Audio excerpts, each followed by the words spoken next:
Bentornati e bentrovati a Storie. Apriamo una settimana importantissima perché stiamo raccontando il passaggio che c'è tra il mondo greco arcaico e il mondo greco classico. Lo stiamo facendo servendoci di alcuni generi letterari apparentemente minori, ma che minori non sono. Abbiamo raccontato le favole di Esopo, abbiamo raccontato la geografia di Ecateo, abbiamo visto che Ecateo di Mileto, componendo scritti di tipo geografico, arriva a un passo dalla costruzione di un nuovo tipo di struttura e di genere letterario.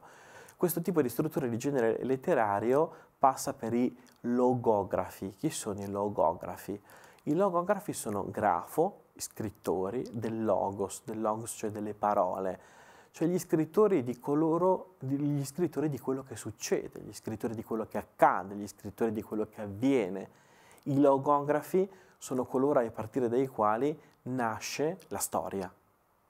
Storia è interessante perché dal latino historia, ma dal greco ancora di più, istoreo, è la capacità di vedere e di raccontare quello che si vede.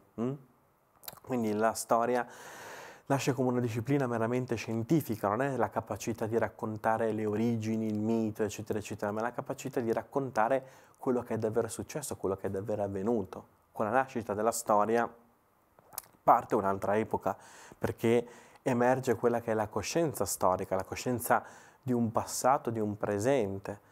Forse abbiamo dimenticato questo aspetto perché è chiaro, siamo grandi, quindi ce lo siamo dimenticati, però quando si è piccoli, alle elementari si lavora tantissimo sul prima e sul dopo, cioè sul senso della storia, costruire il senso della storia, il senso del prima, il senso del dopo, il senso dell'ora, è qualcosa di estremamente complicato e lo è stato anche per il genere umano, che infatti arriva nel VI secolo a produrre per la prima volta opere di carattere storico, cioè opere di logografi, di persone che mettevano per iscritto le parole e i luoghi che venivano visti, che venivano visitati e che avevano determinato gli accadimenti, gli avvenimenti delle epoche precedenti. Quindi siamo nella settimana della storia e vedremo che come nella favola il protagonista è Esopo e nella geografia il protagonista è Ecateo, nella storia il primo grande protagonista è Erodoto, ma di lui e di tutta la sua produzione parliamo domani, sempre qui, sempre a Storie.